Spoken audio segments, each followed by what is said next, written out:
Ladies and gentlemen, thank you for standing by. Welcome to the CIC-CCPR Mix Design Guidance and Practices Conference Call. I would now like to turn the conference over to your host, Mr. Jason Dietz, Federal Highway Resource Center. Please go ahead. Thank you, Kevin. Welcome, everybody, and thank you for joining us today. My name is Jason Dietz, and I'm partnering today with the Pavement Preservation and Recycling Alliance, also referenced as PPRA, on a series of these pavement preservation webinars focusing on pavement preservation, keeping good roads good. Today's webinar will focus on cold-in-place recycling, or CIR, and cold central plant recycling, CCPR, mix design guidelines and practices. You will see a number of polls on your screen. We ask you to take a moment to answer those, and we will close them in just a minute as the presentation begins. We also encourage questions during the webinar and ask you to please take the time to respond to the evaluations at the end of the webinar. All attendees are on mute, but you can submit any questions to the chat function on your screen, and we'll answer those as time permits. We will also offer PDHs for today's webinar upon request, so please let us know after the webinar if you would like to receive those. This month's webinar is hosted by the Asphalt Recycling and Reclaiming Association, also referenced as ARRA, and I'd now like to introduce today's speaker, Megan Yunt, with Heritage Research Group in Indianapolis, Indiana. She received her Bachelor of Science degree in Civil Engineering from Purdue University and is a registered engineer in the state of Indiana. Since 2015, she has been part of a team at Heritage that supports government agencies throughout the Midwest to develop pavement recycling programs and work with the pavement recycling contractors, providing project development and technical support for CIR, full depth recycling, or often referenced FDR, and CCPR treatments. Her experience and pavement recycling processes include specification development, pavement sampling, project selection, and candidacy, mix design, and quality control. Megan, on behalf of PPRA and FHWA, I want to thank you for your time today, and now would like to turn it over to you.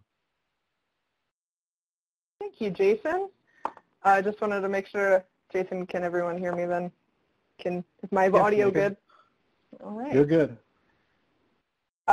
Thank you, everyone, for your time today. I wanted to first kind of start off with these types of poll questions and get a feel for our audience. And as you can see, just based on the results that are broadcast, we're really focused on a lot of agencies here in the audience, as well as industry, and then starting off with the benefits that they're seeing from recycling, particularly cost savings, and then secondarily sustainability goals, and then moving on from there.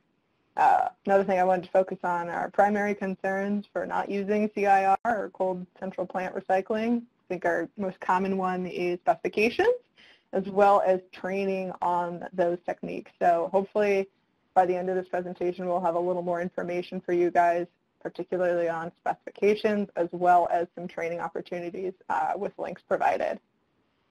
So with that, I think we are done with the initial poll questions, Jason. So those should be disappearing from your screen now. And with that, we'll get started with this presentation. Again, as Jason mentioned, yeah. Sorry to interrupt you, Megan. Could you please start your webcam? Sure. Is it not working?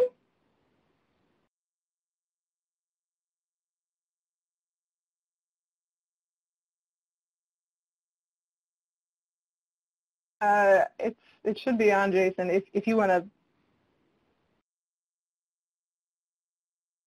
close it and just put up my picture, I don't have a problem with that. I do think we have an additional person with their webcam on, so if everyone could turn everything off from their end, that might be helpful. There we go. All right, so before we get started, questions are, oh, well, it looks like, Jason, that might have just been a you problem based on the chat bar. But overall, one thing I wanted to emphasize is please use the chat bar to document all your questions as they come up in your head. And Jason Walensky with the Heritage Research Group will work on kind of answering them in the background during the session, or may wait for some of those questions as they'll come up later in the presentation. So we'll go back through by the end of things and make sure everyone's got their questions answered, but I wanted to encourage that dialogue during the presentation. So to start off, we're focusing on cold-in-place recycling and cold central plant mix design guidelines and practices. So to start off, I wanted to focus on the two processes that we'll be talking about today, which is cold-in-place recycling, or CIR, and cold central plant recycling, CCPR. These two pictures kind of represent these processes. They are both very similar to each other when it comes to material properties and what they look like out on the road. Their typical placement depths are 3 to 5 inches. You can use 2 different stabilizing agents, either emulsified asphalt or foamed asphalt.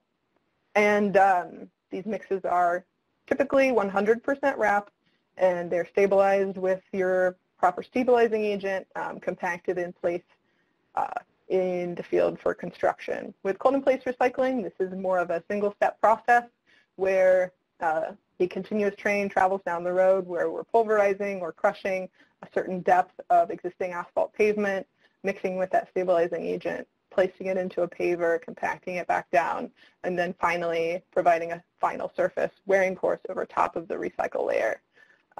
Similarly, with cold central plant recycling, we see this almost as a 2-step process where the existing asphalt is milled off, brought to a localized, centralized plant location, and while underlying material or rehabilitation takes place on the existing pavement, the wrap at the stockpile location is then stabilized once everything's ready back at project site to be placed and compacted, similar to how CIR is. So those are the two processes we'll talk about today. They make up cold recycling in general, so if you hear me say cold recycling, I'll talk that covers both of these processes. And those are the two things that we'll focus on process-wise. I wanted to start off with poll question number 1. How familiar are you with at least one of these recycling processes? So we'll give you some time to answer this, but just to kind of gauge familiarity with the agencies, contractors, industry members that are here. All right, it looks like everyone's got a nice little bell curve on this poll here, with about 34% or so of us being just right there in the middle at familiar with at least one of these processes. So that's great. Moving on to this next slide, Jason. Today I wanted to focus specifically on the AASHTO specifications, which are cover both of these processes, cold-in-place recycling and cold central plant recycling. These specs are split into 2 different sets, one for stabilizing these materials with foamed asphalt and one for stabilizing these materials with emulsified asphalt. So you can see in that table, orange table there, those top specs, PP94 and PP86, are for the lab procedure for these processes, and the actual mix design process for cold recycling. And then with MP38 and MP31, they have more of the material requirements from a wrap perspective, and then the actual performance criteria. These specifications were developed by several groups of people, starting off with ARA, which is the hosting association for this particular webinar, the Asphalt Recycling and Reclamation Association. They have a set of construction guidelines that I'll talk about later in this presentation, as well to kind of kick off the whole mix design process and provide those guidelines for states. On top of that, AASHTO Emulsion Task Force was critical in the development of the Emulsified Asphalt specification. And then from there, work in was critical in the development of the foamed asphalt specification. So with these three groups, the AASHTO specs were formed, and that's what we'll talk about and focus on mainly today. ARA has their standard manual, which is the basic asphalt recycling manual. A lot of us know this manual by its shortened name, BARM. And the BARM is a great place to really start and dip your toe in the water and figuring out all of the different types of recycling processes that are out there.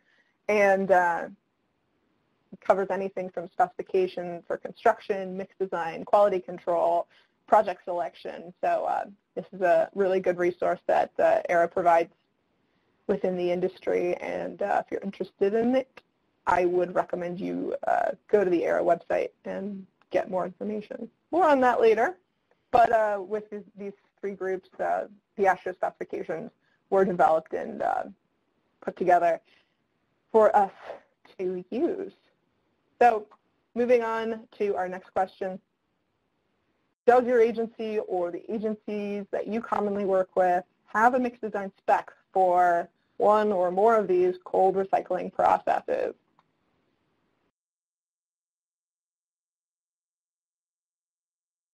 All right, so the votes are coming in here. Looks like yes is the winner for the day. But some of us not quite sure if there's a mix design specification, and some of us are with a no. So I will explain, having a construction specification wouldn't necessarily cover mix design, so it's important to provide what is the lab procedure for determining the best properties for these mixtures in order to optimize performance from a construction side of things. So that's what we would see out of a mix design specification. And with that, I'll move on to our next slide. So this is an outline of the presentation that we'll go through today based on the categories pretty much that follow in the procedure specifications for both of these specs that will follow pretty closely for both foamed asphalt and emulsified asphalt. You can see some asterisk sections within that scope. That basically means it's in one or the other specification. So we'll cover all of the sections kind of in the order that they show up within the spec. And some of those are foam specific and some of them are emulsion specific. So moving on. I wanted to start off with what's the purpose of doing the mix design in the first place. This is actually a quote from the AASHTO spec that I really appreciated, that specifying your stabilizing agent, whether that's emulsion or foam, alone for these two processes may not be satisfactory in producing a good performing mix. So the purpose for and behind doing a mix design for cold recycling processes, number one, helps us verify that the in-place materials are suitable for the recycling that's planned to be done. It also helps determine that the type of recycling agent that was selected is going to meet the minimum requirements and that the dosage for that recycling agent optimizes those properties. So that's kind of what the main purpose of this mix design is in really helping to ensure the success for cold recycled projects. Next, I wanted to move into some of the things that we're doing in the lab and how they measure up with what would happen in the field. So using representative samples and representative conditions in the lab side of things, whether we're crushing our wrap down to the right gradation, mixing it at the proper temperature, compacting it similar to how it would be in the field, all of those processes that are done in the lab are purposeful in trying to replicate and mimic the exact conditions and materials that would be recycled in the field. So these are very directly connected things that we can actually see and predict that performance between the mix design and the actual as constructed pavement.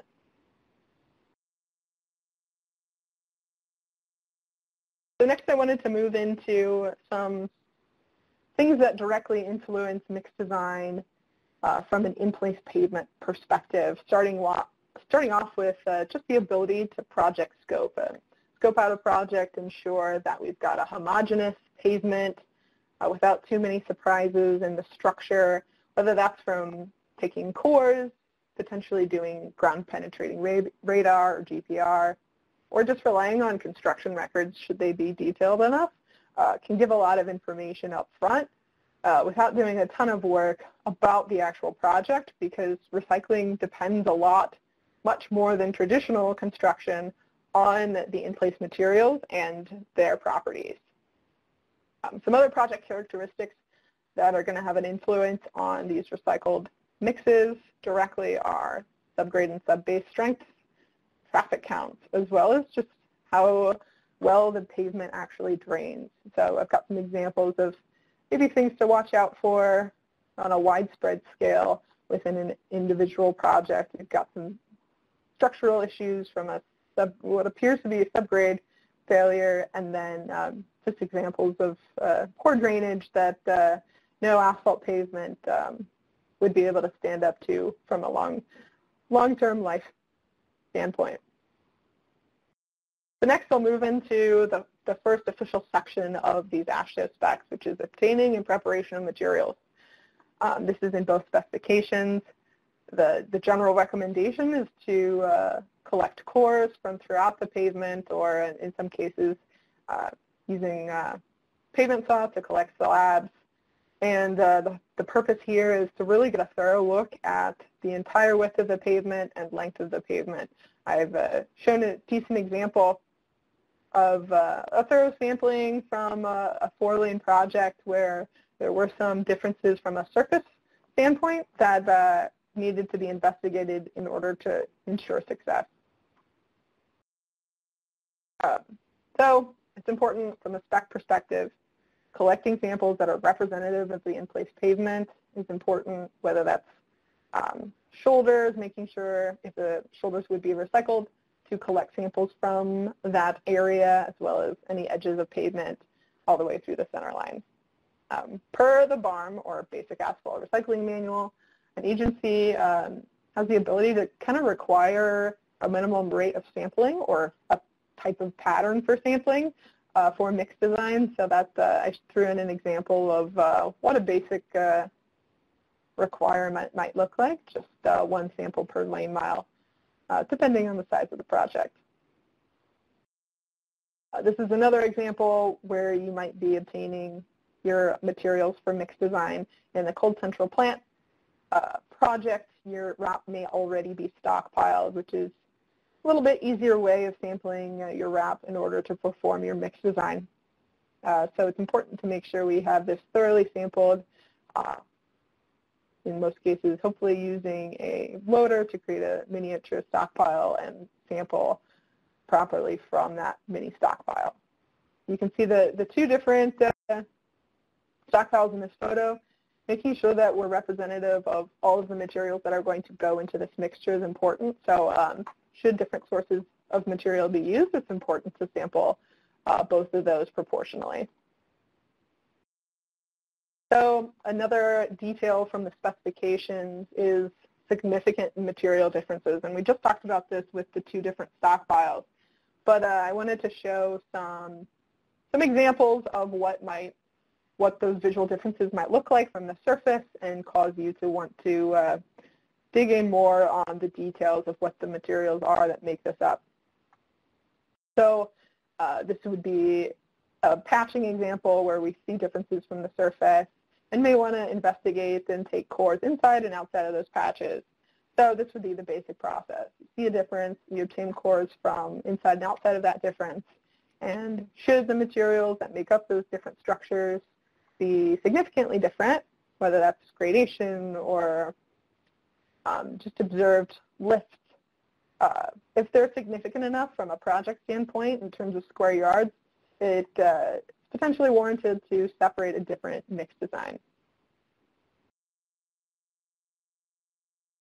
This is another great example of a surface difference that you might see from a cross-slope perspective. You can see maybe some edge structure that's a lot thinner than the remainder of the pavement, or maybe some wheel path threading that may cause us to pause and take additional course and investigate and make sure there's no surprises when it comes to the recycling aspect. Next, I wanted to talk about making sure we're prepping our materials for mix design similar to construction. So in recycling in general, if not all of the in-place pavement is going to be used, for example, let's say this core on the left here, the specifications call for 2 inches of milling to happen prior to recycling, and that we'll do a 4-inch cold-in-place recycle on this particular pavement. It's important to cut off the lifts that are not going to be recycled and to only use the lifts within the mix design that are representative of the planned construction. So this would just be an example of what would be used in the mix design process, and then the saw example of how those cores would be cut in order to be representative of the recycling treatment. And then this is an example of a lab jaw crusher that would crush the in-place materials from your cores into wrap. Similar to being replicative of the field, the next step in this process would be to dry this material out just so it's homogeneous for lab purposes, and then fractionate it into its various sizes, then batching those materials back to a proper gradation. Get more into detail here in a second with that. Next, I needed to cover an optional section that's within the specification, which is determining asphalt content and gradation of extracted aggregate from wrap. So again, this is an optional section within the specification. I just have a quick example of what extracted aggregate might look like from an asphalt pavement, and an explanation that basically this type of information can be useful to the mix designer, but it's not a requirement. It may help a mix designer pinpoint what added stabilizing agent, what amount of stabilizing agent might be best for this particular mixture. Again, it's not required, but it is an optional section. So now moving into wrap gradation. So I did want to be specific about this because these are 2 different types of gradation. With our wrap gradations, we're looking at the black rocks. So after crushing our cores down, we would need to batch specimens back to gradations that you would typically see in the field from these processes, either cold-in-place recycling or cold central plant recycling. The specs show different bands for different gradations, starting with fine. We've got a medium gradation here in the middle, and then a coarse gradation here on the right side. You can see a bit of overlap between the medium and the coarse, but overall it helps just create a distinction for the wrap materials in the first place, and allows us to kind of gauge where we sit with the mix design and what makes sense from a local perspective. I did want to show an example of a field gradation. This is from a cold-in-place recycling project. That's the red line here on the graph. I wanted to show where it sat compared to the mix design bands. It does sit somewhere between the medium and the fine, depending on what size you are looking at. But yeah, these gradations are similar between foam and emulsion, and are a great jumping off point for determining the gradation that you're going to use in the lab. So next, you'll see the asterisk. This is a foam specific section in this specification, only in PP 94, which is determining optimum water content for wrap. Generally, the spec follows AASHTO T180, but it is a proctor test for 100% wrap mixtures. You can see in this example, we end up having the highest density at about 5.5% for this wrap mixture, and that information directly flows into picking your added moisture content for your foamed mixtures. So again, I'll emphasize that this is a requirement for the foam specification only. And next I'll move into our third poll question. How familiar are you with foamed asphalt to perform cold recycling?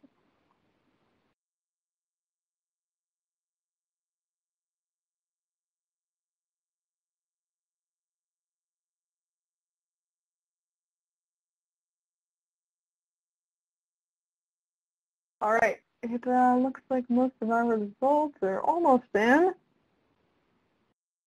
All right, so we've got about 50% of us are at somewhat, 35 at not at all, and 17 are very familiar. All right, well, moving on to just talking a little more in detail about foamed asphalt, what it is, and how we're going to use it in the mix design process. Oh, I also wanted to ask before we get started on these stabilizing agents, how familiar are you with emulsified asphalt for cold recycling?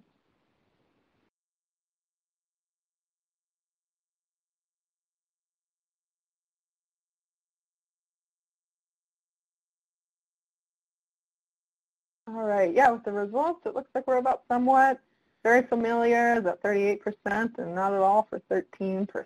So, all right, well, it's good to get that information and get a feel for the audience, and helps us better talk about these materials coming up. So we'll start off with the selection of recycling agent. So again, this is specific to the foam specification.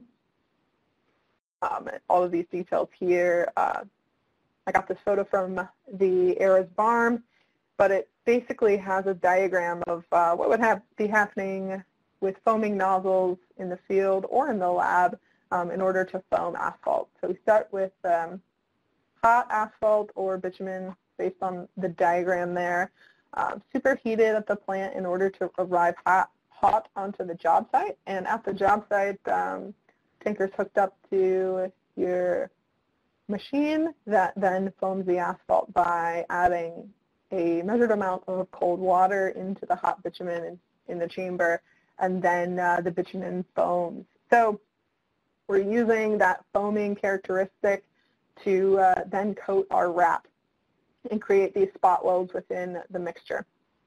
So that's a basic explanation of foamed asphalt. Again, there's some important things to note when doing mix design. One of the aspects of the specification is that we need to confirm that the planned binder source is going to foam. Generally, we see non-polymer modified binders being used for this process, and it's important to perform that mix design in order to ensure that the asphalt will foam properly and to dial in the amount of moisture needed. More on that in a bit. I wanted to show an example of the laboratory foamer that would typically be used. This is from Jason Dietz. Thank you, Jason. But I'll walk through this piece of equipment here. You can see it's on wheels. It's a little bigger of a footprint, but you see your control panel here on the right side of the foamer. We've got our chamber for your hot asphalt here in the center, and your foaming nozzle just at this overhang here in the photo. From there, the foamed asphalt is deposited into this mixture chamber here or pug mill. This is a laboratory pug mill. I've got a similar picture later of what the insides look like, but this pug mill would be mixing your wrap with your foam in order to coat that material and help stabilize it. So this is a great example of what the lab equipment would look like in making sure that selecting that particular recycling agent for this process. I circled the pug mill here. We'll have a better detailed look at it a little later. So next in this process, I wanted to focus on what the foamed asphalt actually looks like. This is while we're determining that the proper amount of moisture, we are just going to be foaming the asphalt and not mixing it with anything. You can see this orange reddish dipstick here on the right side of this pail. So the foaming nozzle would inject the foam into this container here, and the crosses allow us to measure how much expansion happens within the binder. And we're looking at maximizing that expansion, allowing it to expand a lot, and then trying to maximize our half-life of our mixture or the foam itself. So measuring how long it takes to get from maximum expansion to half of that expansion. So 6 seconds is the minimum requirement generally. I do have 2 columns in here for the AASHTO spec. From 50 to 59 degrees Fahrenheit, we have these expansion ratio and half-life requirements. And then for above 59 degrees Fahrenheit, we see expansion ratio of 8 times is the minimum requirement, and a minimum requirement of 6 seconds for the half-life of this mixture. So when figuring out the proper amount of moisture to add to the hot asphalt in order to make it foam, we're looking at 8 times and 6 seconds. So remember those numbers for this next slide. This is half-life and expansion ratio plot. On the left side of the screen, you can see expansion ratio plotted in amount, or in basically time, so amount of volume difference. And then our plot on the right side of this graph, we've got half-life. So we're trying to get a minimum acceptable expansion of 8 times and a minimum acceptable half-life of 6. As we add our water to this mixture in order to get the asphalt to foam, we end up increasing our expansion ratio. And then the half-life, or how quickly it falls to half of its volume, starts to go down. You can see with the red line. So we're really trying to maximize and get the best of both of these worlds with expansion ratio and half-life. In order to do that, we look at the minimum acceptable ranges. So right at about 2.3% water, we hit over 8 times expansion ratio, and right at about 3.6 or 3.7% water, we max out the minimum acceptable half-life. So right there in the middle at 3% ends up being our optimum water addition that maximizes both expansion ratio and half-life. If you think about it like this, it's almost like the higher the foam gets, the faster it falls. So that's how I kind of look at these inversely related properties for foam. Photo courtesy of Workin. Thank you guys for this diagram. Next, I'll move into emulsified asphalt and additives for mix design. This is just the title of the section in the Emulsion specification, PP 86.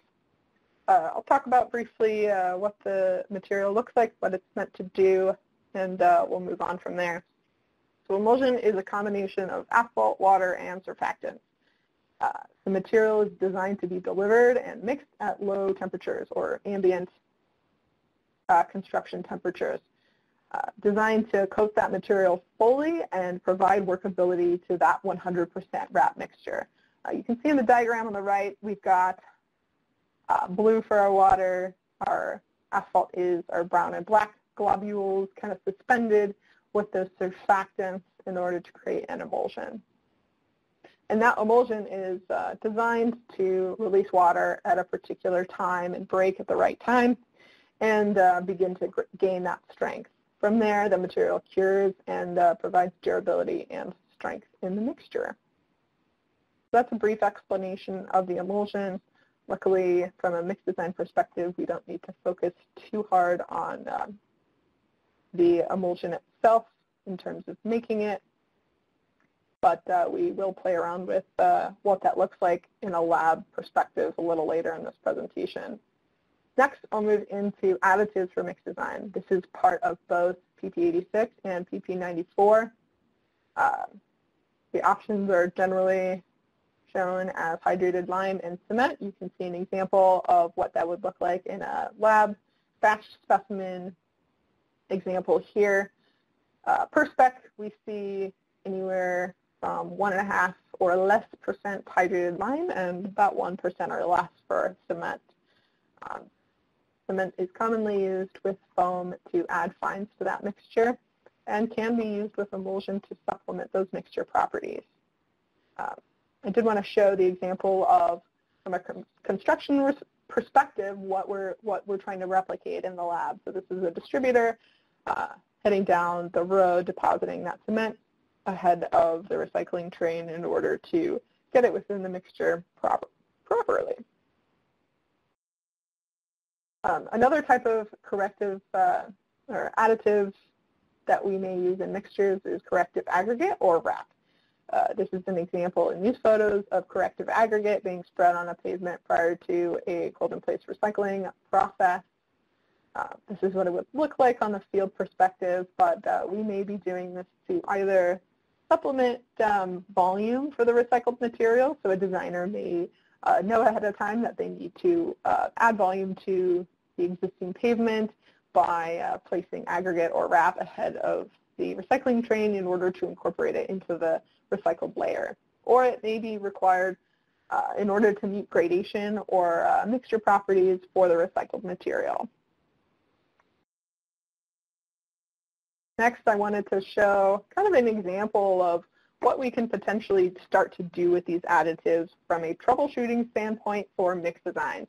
So you can see in the columns on the top here, I've listed out all the different additive types or some of the levers we might pull within the mix design for troubleshooting. Again, I showed some examples of typical amounts that might be added to the mixture and what that can actually influence from a testing standpoint. We'll go more into detail on what these columns actually mean from a testing perspective, but I wanted to show that changing just your stabilizing agent amount, which is something that the spec allows you to do by testing different contents, can change, number one, our ultimate strength, retained strength, and early cohesion in the mix. Again, you'll also see those differences by changing your formulation of emulsion or your source of your binder for your foamed asphalt. You'll see all three of those tests move in some cases. Cement and lime can also be used to influence these test results. And then corrective aggregate, we generally see differences in ultimate strength and retained strength. So moving on to the next slide, this is where we really get into the actual lab procedure, if you will, for cold recycling.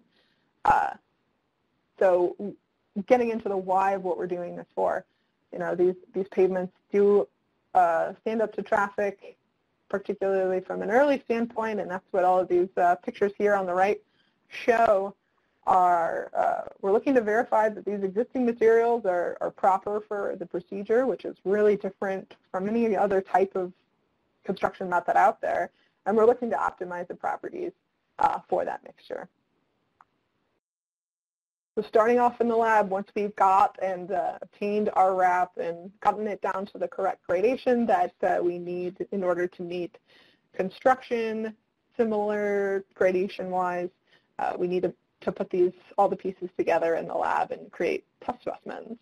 So I wanted to show all of the pieces that would be involved, starting with your stabilizing agent, your expected amount of added moisture that would go into this mix, your actual wrap, which we've batched to the proper gradation for specification, and then any additives that may be required per construction plans or just from a mix design standpoint. So we're looking to mimic field conditions. So from a lime or cement standpoint, it's important to either use your dry or slurry method depending on what construction is actually going to be. So with all those materials, you're going to put them in your lab mixer. There's some decent examples of what that might look like. This top picture here is a bucket mixer, similar to something you'd see in an industrial kitchen application. And then here's the inside of that pug melt mixer specific to the foaming device. So you can see the paddles here and some wrap already in that mixer. Thanks to VTRC for this photo. From there, once your materials are mixed, we're going to compact. And two different options are presented within the specs. We've got our Marshall compaction and your super paved gyratory. One difference in that is that we don't see heating of the molds. Again, that's really to replicate the construction conditions because for cold recycling, no added heat is applied to the existing pavement. And then from there, we've got our specimen and can get started with testing. But not before curing the actual materials. So I did go ahead and outline the curing procedure that these mixes would go through in the lab prior to actual testing, with foam on the left side of the screen and emulsion on the right side. Pretty similar, but these conditions are recommended in order to optimize the performance of these mixes in the lab. So next, this is emulsion specific to the emulsion spec, PP86, determining that theoretical maximum specific gravity. So doing GMM samples or specimens, if you will, or RICEs, will need that information in order to determine air voids from our GNB testing, and that in turn helps us determine percent saturation for our wet or conditioned specimens. So this is specific to emulsion, but it helps us understand our conditioned specimens much better. Next, I wanted to show and walk through the basic test methods that are presented within PP86 and PP94. Starting off with PP94, which is the foam option for mix design. It does recommend indirect tensile strength as your performance test. I did want to just show an example of what that test looks like from a lab perspective, explain the test temperature and kind of the pavement properties and pavement effects that come with tensile strength testing. With emulsion, we do see an option within the specification to either select indirect tensile strength or Marshall suitability as the test method for these materials. So this is what the mold looks like. It does have a 40 C test temperature and really looks to a potential for running in the mixture option. So with emulsion, we do see an option to choose one or the other type of test method, and I'll go more into detail about what those minimum criteria are. Next, I wanted to explain retained stability or retained strength in these mixes. It helps this test result helps us understand the mix's ability to withstand moisture damage. By putting it under moisture damage conditions, we can understand how the mix performs and better prepare that mixture for potential exposure to water and standing water. So this moisture damage does cause stripping within asphalt. So what that actually is the asphalt binder, whether that's from original to the wrap or your asphalt binder that's added as a stabilizing agent in the recycling process, starts to separate from your aggregate pieces or your wrap pieces. So with that, we start to lose cohesion within the mix, and it's no longer stuck to each other. This pill is an example of a reasonable retained stability or strength. We don't see a lot of uncoated aggregate on this slice of the specimen. I did want to show an example of some stripping in an existing asphalt application. This is just a photo from sampling a pavement for mix design that did have some moisture damage within the material. So this is kind of what it will start to look like. You start to see those loose bits of aggregate that are totally not coated with asphalt anymore, and they just start acting like unbound material. So it's important to pay attention to retain stability or retain strength within our mixtures. So we mimic these conditions and make sure to check them in the lab by conditioning them and testing accordingly. With AASHTO PP94, the foam option, those are soaked in a 25C water bath for 24 hours prior to testing. With AASHTO PP86, the emulsion option, those specimens are vacuum saturated to 55 to 75% saturation. Again, that saturation calculation comes from having that GMM or RICE number for the mixture. They're also soaked in a 25C water bath for 24 hours prior to testing. So that's what the lab saturation and conditioning looks like. So next I wanted to go through a quick example of stability and strength ratio and kind of selecting that final content for recommendation for the mix design document. So this is a quick plot that shows an example indirect tensile strength curve as we add 2.5%, 3%, and 3.5% stabilizing agent into this mix. So we have a minimum criteria for this test of 45 psi, more on that later, and then a tensile strength ratio minimum requirement of 70%. So we need to be above that 70. So starting off with our dry results, we've got one test at 3% stabilizing agent that exceeds our minimum requirement of 45 psi. And then if we look at our TSR table over here, we end up only with one tensile strength ratio that's above our 70% minimum requirement. So we do end up recommending 3% in this case from a mix design standpoint. All of this information would be reported, but it's important to provide a final recommendation from a mix designer standpoint. Next, I'll move into an optional section that is specific to emulsion. That is the Raveling test, part of AASHTO PP 86. This follows closely with ASTM D7196. What is happening within the lab test is this is an industrial mixer. If you kind of recognize the top part of this machine, we've outfitted what would have been the paddle for the mixer with a rubber hose that rotates around these specimens. And we're looking to simulate tire abrasion similar to how these materials would be trafficked maybe just after construction. So these materials are partially cured in order to mimic that, and the specimens are abraded with that rubber tire for, rubber hose for 15 minutes. The AASHTO minimum requirement is a maximum of 7% mass loss from the specimen. So that's just tested with a weight before and after the test in order to see how much material is lost from the surface of the specimen. Some regional specs may require a maximum of 2% loss. So we see that sometimes as well. Next, I wanted to show the criteria. I won't go too in depth on this part, but I wanted to show the mix design requirements for foam.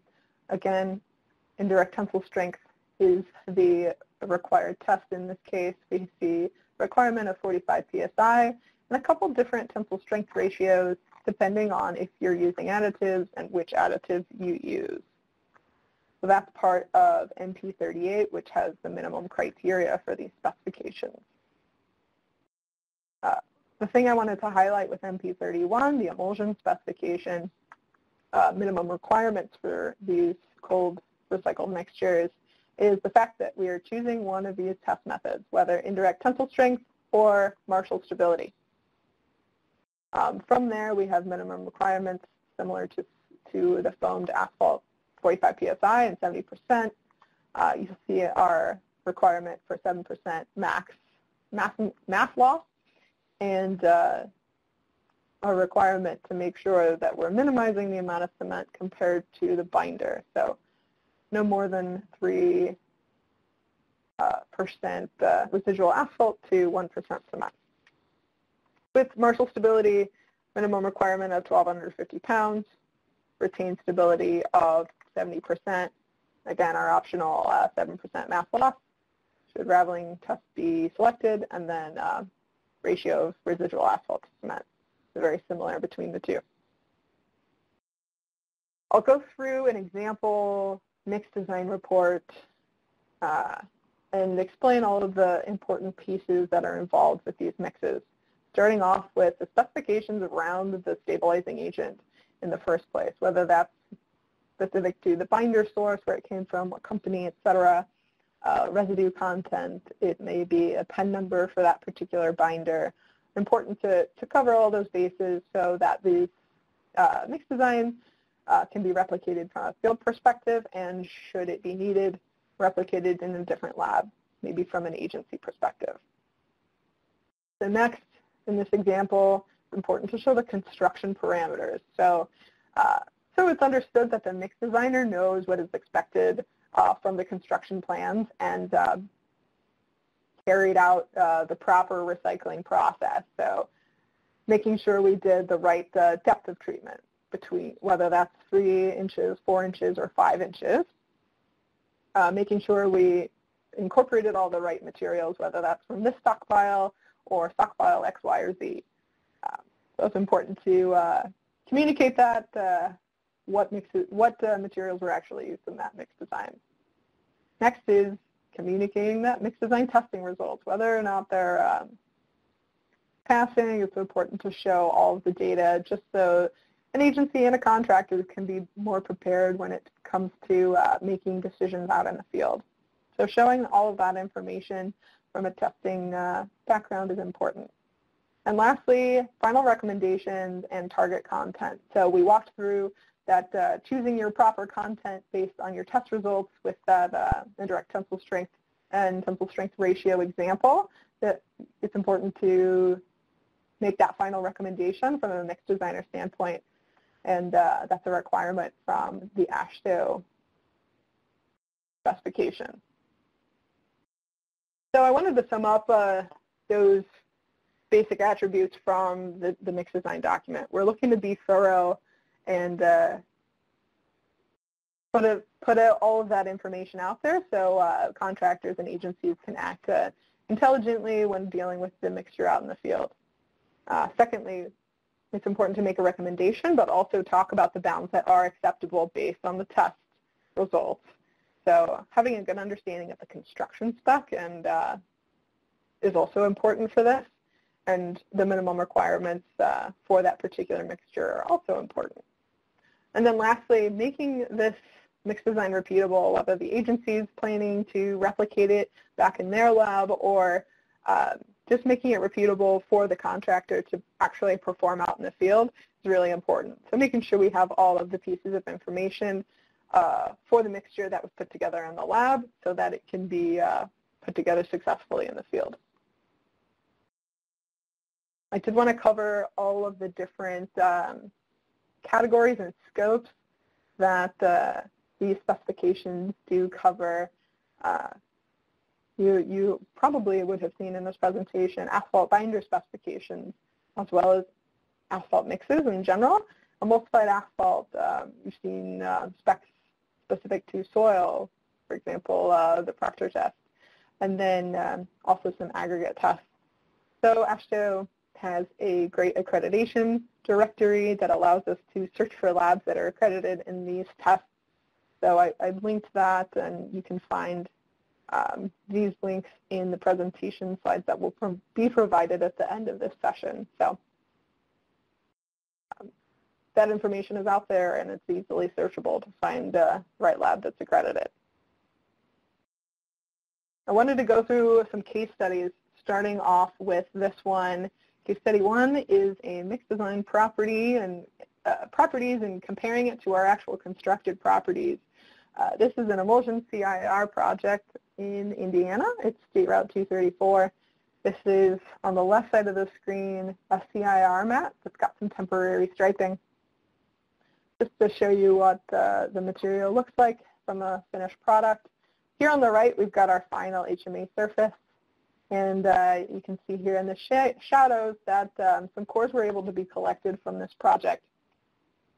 And with that, the CIR layers were also collected during this process and allowed us to kind of test those constructed properties against that mix design. So with those results, we were able to compare both indirect tensile strength and dry Marshall stability of these mixtures.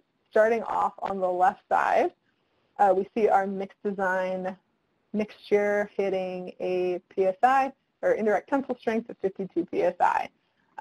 Similarly, the CIR cores that were collected from State Route 234 had an average indirect tensile strength of 49. So both of those were above our minimum requirement of 45 PSI. Again, I'll emphasize that this is not how all mixtures will perform. This is just how State Route 234 ended up performing for these materials. So looking on the right side of the slide here, we've got our mix design results of 1,684 pounds for Marshall stability. And with the CIR cores, we had a average stability of 2,051. So both of those far exceeding the minimum requirement of 1,250 pounds. So this is really interesting information and data to just start collecting and start being able to take a look at how that mix design and all of the work that goes into making that representative of the mix, and the actual success on the other side of seeing CIR cores that were able to be collected, tested, and really mimic those similar properties. The next case study I wanted to show is this example. You can see kind of two different pavement surfaces we have here. The microsurfacing surface here on the left, and what seems like more of a chip seal surface on the right side of the slide. One thing I'll point out to you is these are pictures taken on the same day on the same road, for sampling, intended to be the same mix design. And once we saw the differences in the surface, it was important to discover the differences in the internal structure of the pavement and understand if that was going to affect our mix design. So these are pictures of slabs collected from the existing pavement in both of these sections of the project. They ended up both being about 1.5 mile sections. Our photo on the left, you can kind of see the slight lift of microsurfacing there on the top. And our photo on the right has got this kind of different looking surface lift, a little bit darker. It ends about here. It's kind of different and it stands out within the structure. So it was decided that these materials would be separated and two different mix designs would be performed on this project. So all of those cores and slabs were collected and separated in order to do those two different designs in the lab. From that plan, I put together a quick test result graph or table, if you will, to show the materials that were added. So starting off with our south end, which is the left side of the plot, and the pictures here, we added 3% emulsion to this mix, 2% water, had passing Marshall stability and condition stability with routine stability at about 95%. So that well exceeds our minimum requirements set out for this specification. If we look at our north end, those materials did not pass those same amounts of stabilizing agent in this mixture. We had a routine stability of 57%. So kind of back to the drawing board to start to troubleshoot with potentially some additives. Came across a 3% emulsion, 1% cement mixture that passed both Marshall stability and routine stability with our 70%. So this is a good explanation of seeing some visual differences, acting on those differences, and separating those two materials in order to do separate mix designs. And coming out on the other end, understanding that one mix design wasn't going to work with the same materials that the other was going to. So this is a good example of showing that caution and being thorough and separating our materials in order to come out with a successful product at the end. So some of the key takeaways I hope we all go home with today starts with importance of representative materials. So a lot of work does go into making sure we're sampling these pavements thoroughly, and what that does is ensure success on the back end with construction. And then making sure we do those representative conditions and follow the specification from a lab perspective is really important in replicating those field conditions and making sure these materials are actually going to work out in the field. Hopefully you guys have some more familiarity with the test requirements and the actual procedure that would take place in the lab for these materials. And then finally, starting to get that familiarity with the materials themselves and how additives start to impact the properties on the mix design. I wanted to give you guys some parting resources, starting off with roadresource.org. This is a great, almost a database for all of the tools in the toolbox that are available within the PPRA family, Pavement Preservation and Recycling Alliance. So this is a great example from their website of explaining where and when these tools are going to be used properly within a pavement network.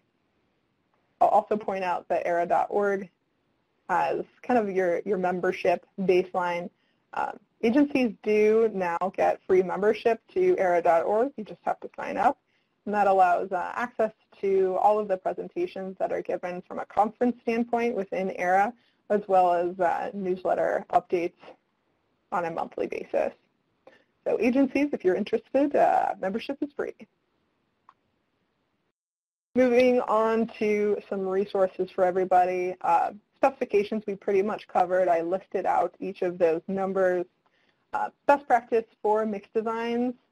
Our ARA, ARA also has guidelines for these, which help form the AASHTO specs in the first place. Those guidelines are CR 201 and 202, so those are specific to emulsion and foam. Those guidelines are available at roadresource.org as well as ARA.org if you are a member of ARA, but definitely searchable within Road Resource. Some national research on cold recycling in general. I've listed out all of the NCHRP projects. 1443 is ongoing. 9-51 and 962 are completed. And so those are the titles of those final reports, and they're, again, great, making great strides from a cold recycling design and acceptance standpoint. NCAT and NRRA have test sections of cold recycling sections within their test tracks, and then on top of that, VTRC and Virginia DOT have real-life examples of cold recycling on actual interstates as we speak and have for some time now, so they are great resources and have a lot of information online if you're looking for more information on interstate applications, as well as just from a research standpoint for agencies. I linked some training. Most recently, Asphalt Institute has an online CIR class. You can see the links there. NHI and TC3 both have online options for introduction to these recycling technique courses. NHI also has in-person and hybrid options. The in-person option is that number there. If you search that, you can find the actual course for NHI. So I wanted to put that out there if you're looking for more information and some more basic and introductory approaches to just understanding these processes from a field perspective a little more. Next, I'll go to our final poll question. How familiar are you with these resources and tools to research this information on cold recycling?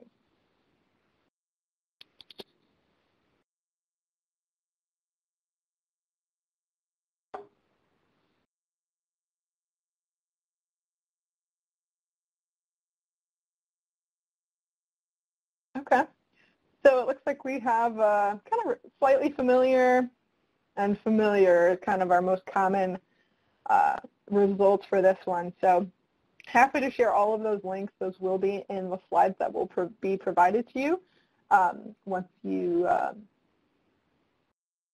session is completed, essentially. And so we'd be happy to share that. Feel free to do more searching online for more information.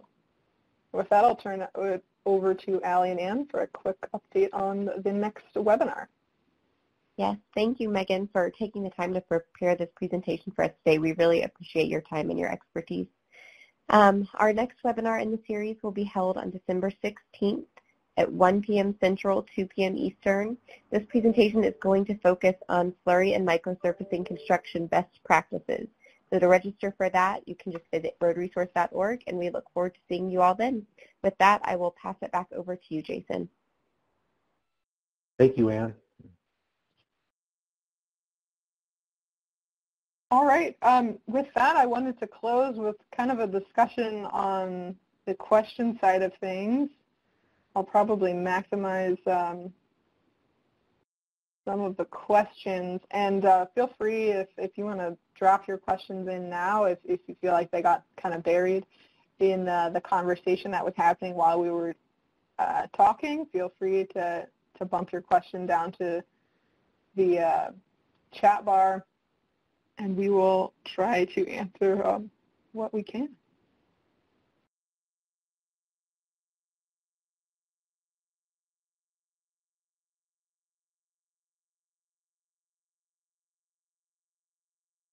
So yeah, just one of the first things that questions that I saw on our discussion is just the benefits asphalt and foam from a cost benefit perspective. That's going to be regional, so is going to require a bit of research and reaching out based on where you're located. Structural strengths, a lot of that information can be provided in 9-51 from a pavement design perspective with these materials. And then levels of emulsion versus foamed asphalt, that's information that is kind of provided as a guideline within the specifications, the AASHTO specifications themselves. So there are some recommended contents and how you would vary your amounts as you test a set of contents. For example, in the indirect tensile strength plot, if you will, that I showed in the presentation, I think we had 2.5%, 3%, and 3.5%. So AASHTO spec does have some guidance and recommendations along how you should vary your contents and where you should kind of start. So that's an important place to look that carries across both emulsion and asphalt.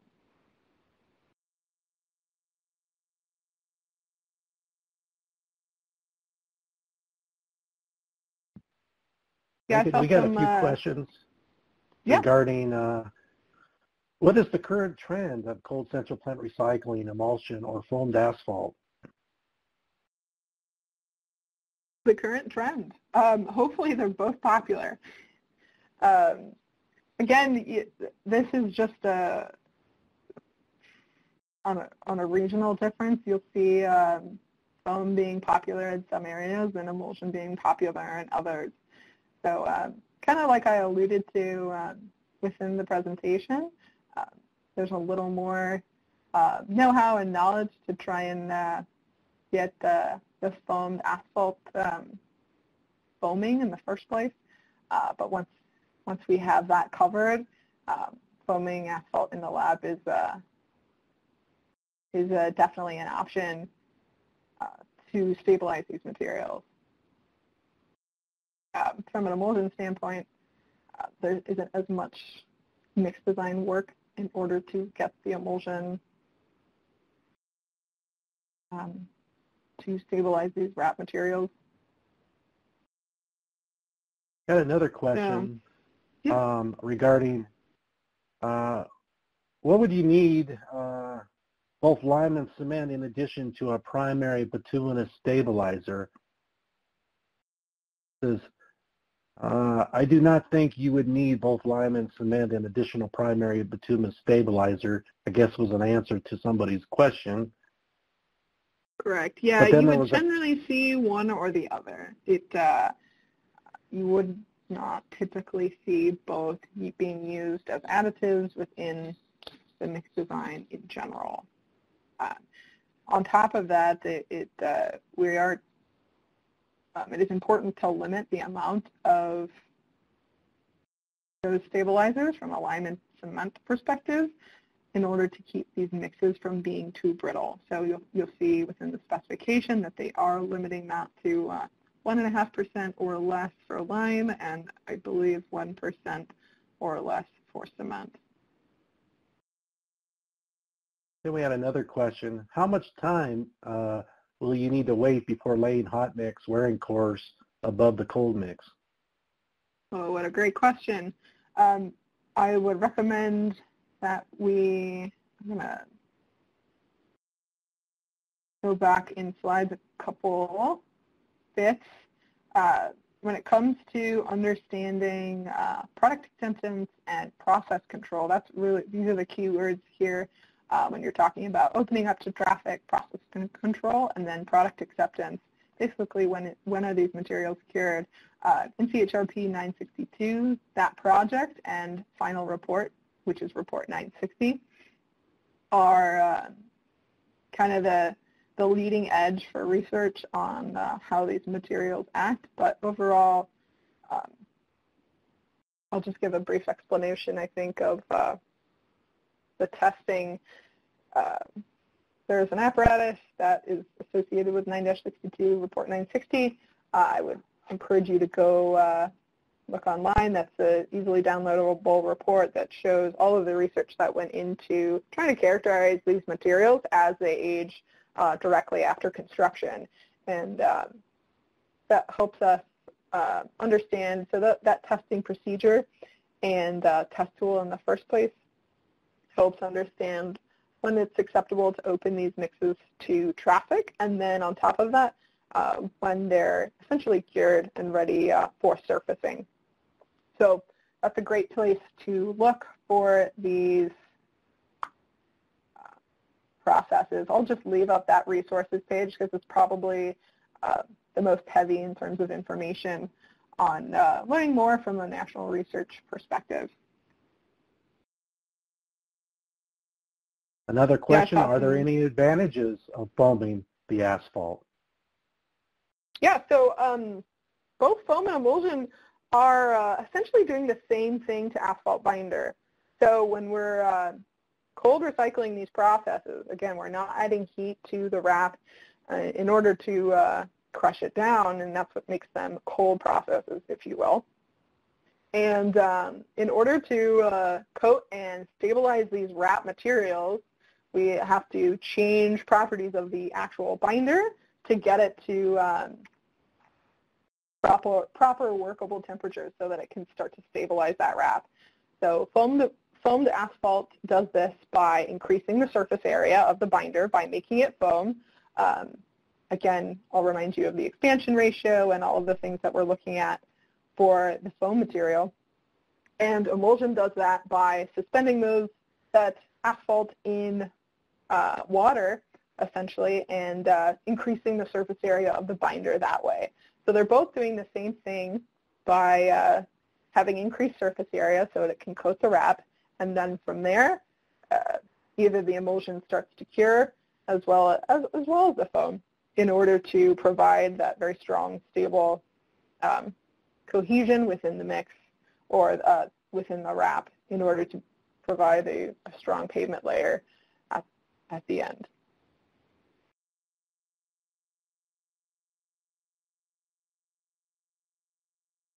I also want to thank Jason Wolowski for assisting us with answering some of the poll chat questions. I appreciate that, Jason. Yeah, both I see Jason Walensky as well as Steve Cross. Thank you guys for fielding these questions, as we've had a lot coming in, which I really appreciate the dialogue and the conversation.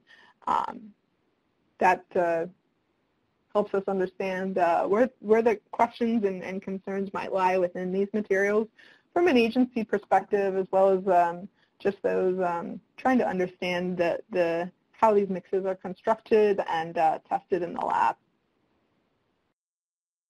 Got another question here about will emulsion-based CIR be suitable for night paving? So it's important to consider that the emulsion is relying on the loss of water within that mixture in order to stabilize and cure.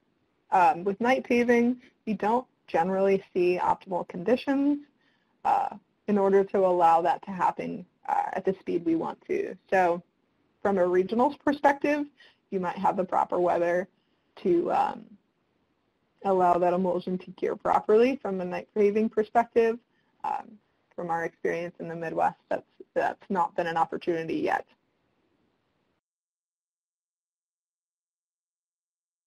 Thanks, Megan. And thanks, yeah, James Emerson, for answering a question there.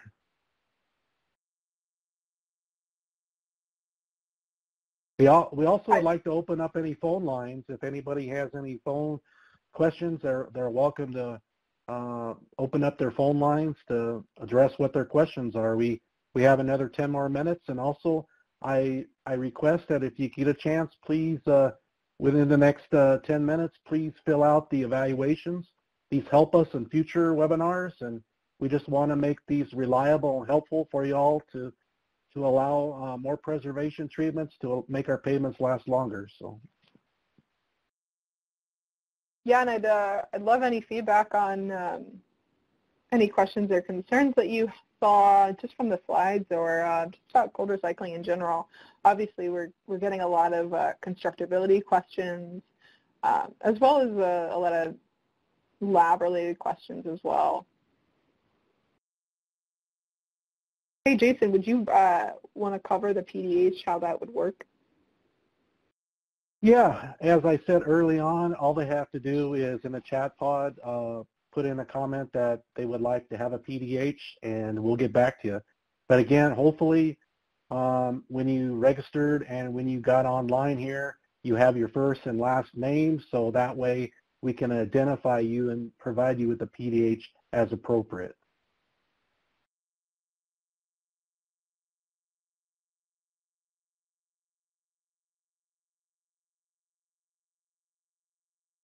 Thank you, Anthony. Thank you, Keith.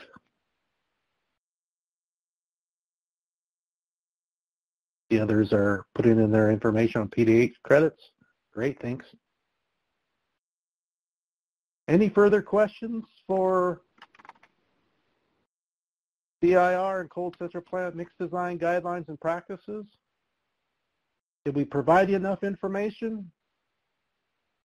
Was it useful?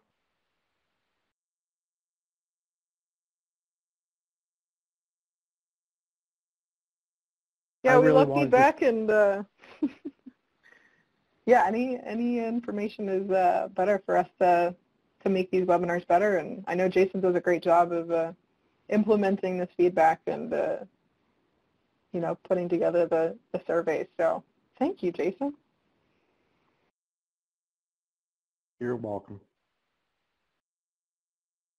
And thank you, Ann, for your and Ann and PPRA for collaborating with us.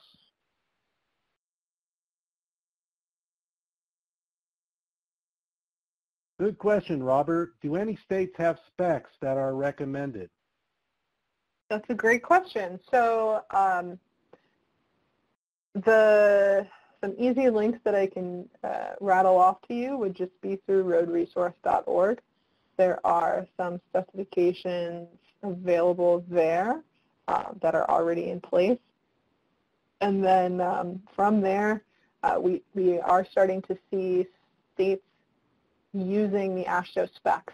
So they will just say, you know, do your mix design per AASHTO PP 86, and they may say or make any changes that they would require from their testing standpoint. As states do like to put their stamp on these specifications, so they may change or require a certain type of testing on top of the standard amount. But yeah, we are seeing states starting to use these and refer to the AASHTO specs as their mix design specification. So definitely usable and worth using. They are really thorough and allow the states a lot of risk mitigation and a better understanding of these properties of the mixes. So the AASHTO spec does a really great job. For those that want more information on construction practices, Jason Wolowski gave a presentation, and one of the attachments on the file share there, you can see on the left, did a webinar on September 17th. So you can go to that site and bring up that web address, and you can basically view his presentation for further information. Right, yeah. A recording of that is not only available on FHWA's website, but on top of that, roadresource.org, and a recording of this presentation will be available on both of those sites as well. I did see a good question come in that I'll go ahead and answer, the time frame one. Honestly, that's going to be regional. It would be great to just start to open up the conversation with that process. I can give an example from taking core samples to creating a mix design to actual construction. One thing we do see in specs nowadays from a construction side is that the agency gets the mix design and has time to review it prior to construction, prior to anybody getting out in the field in the first place. That allows some, familiarity, some time to get the right people together to discuss what's going to happen because these are newer techniques. So it's important to establish some time so that the agency and the contractor can get comfortable with the final mix design document. So that is recommended. But from a core samples to final mix design, that is going to be kind of a regional perspective. Again, the testing that I described in the specification is going to take days at a minimum. Just from, as an example, the wet specimens are saturated for 24 hours. They sit in the wet bath in order to replicate that moisture damage. So that's just a quick example of what would happen. On top of that, it takes several days for the wrap to dry. It's important that we're not melting the wrap back into any sort of bound material. So that does take an extended amount of time because we are just trying to dry it without melting that binder back down. So those are important things to consider that are going to take a few days in order to complete properly from a mix design standpoint.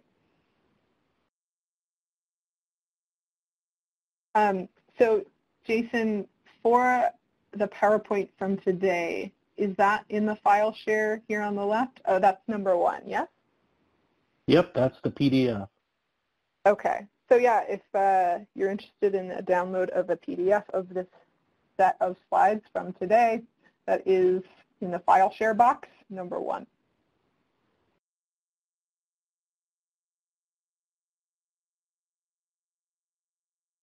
And then, good question here.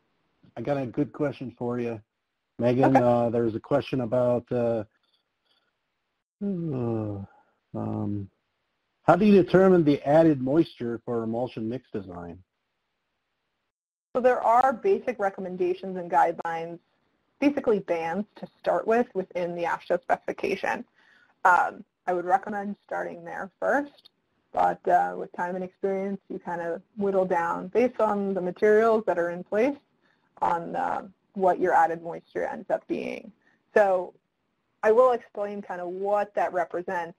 It represents not only some of our natural moisture within pavements, because when we're ready to recycle, either that stockpile has been rained on or the road's been rained on. So we're not starting off with 0% moisture in these materials. So it's important to understand that and have a good understanding from the construction side of how much existing water is within that mixture.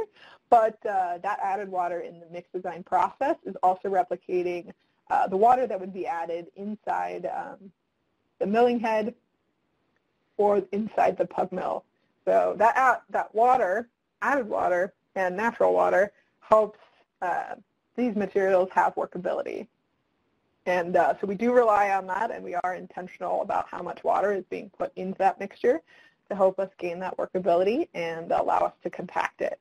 So it's very important, but AASHTO does provide some recommendations on how to vary that and how to select that. Got another question. I think we talked about it in your presentation on the equipments, but a question came up to how do you crush the wrap for the mix design? Yes. So depending on the process, for example, you may have the ability to sample a stockpile for cold central plant once the material's been milled and prior to actual stabilization of the wrap. So we may be able to squeeze in there and not have to do any work on the crushing side. The other options are if you have cores collected from the pavement or slabs, et cetera, you would need a laboratory jaw crusher. There are some descriptor words within the specification on what that would look like, as well as within the ARA guidelines CR 201 and 202. Another option potentially would be milling of the existing pavement. What can be tricky about that process is we may not be meeting gradation of what would actually be happening with milling of the pavement, so it's important to mimic what would actually happen with construction. And it's also important, what that allows us to do is take the mill for about 10 feet and leave the project without exploring any other areas. So it creates a lot of risk if there are surprises within the pavement structure. So it's important to consider that and try to spread out our samples. And I mentioned that the BARM has some examples of requirements that agencies can add in to their specifications to say, okay, you need to sample this one time every single lane mile within this project, or a greater rate than that, depending on the size. So that's a good way to protect against that risk in not getting any surprises within the structure, as well as making sure we're representative of the in-place pavement. So definitely something Megan, to consider. Yeah. We got about 1 minute. I'd like to, again, thank you and leave it, any final comments you would like to address? Just a recommendation to go to the spec and seal the guidelines and the recommendations they put in for the mixture in there. From a mix design perspective, it's very all-encompassing, so they'll have the best recommendations. Any final thoughts? I think that's about it. Thank you guys for your questions. I appreciate the dialogue, and thanks for attending and giving us your time. We appreciate it. Thank you, Megan. Thank you, Steve Cross, and thank you for those that were answering some of those questions on the chat. Jason Walensky, thank you so much. And we welcome everybody to our next webinar next year. We haven't decided on topics and dates, but stay tuned.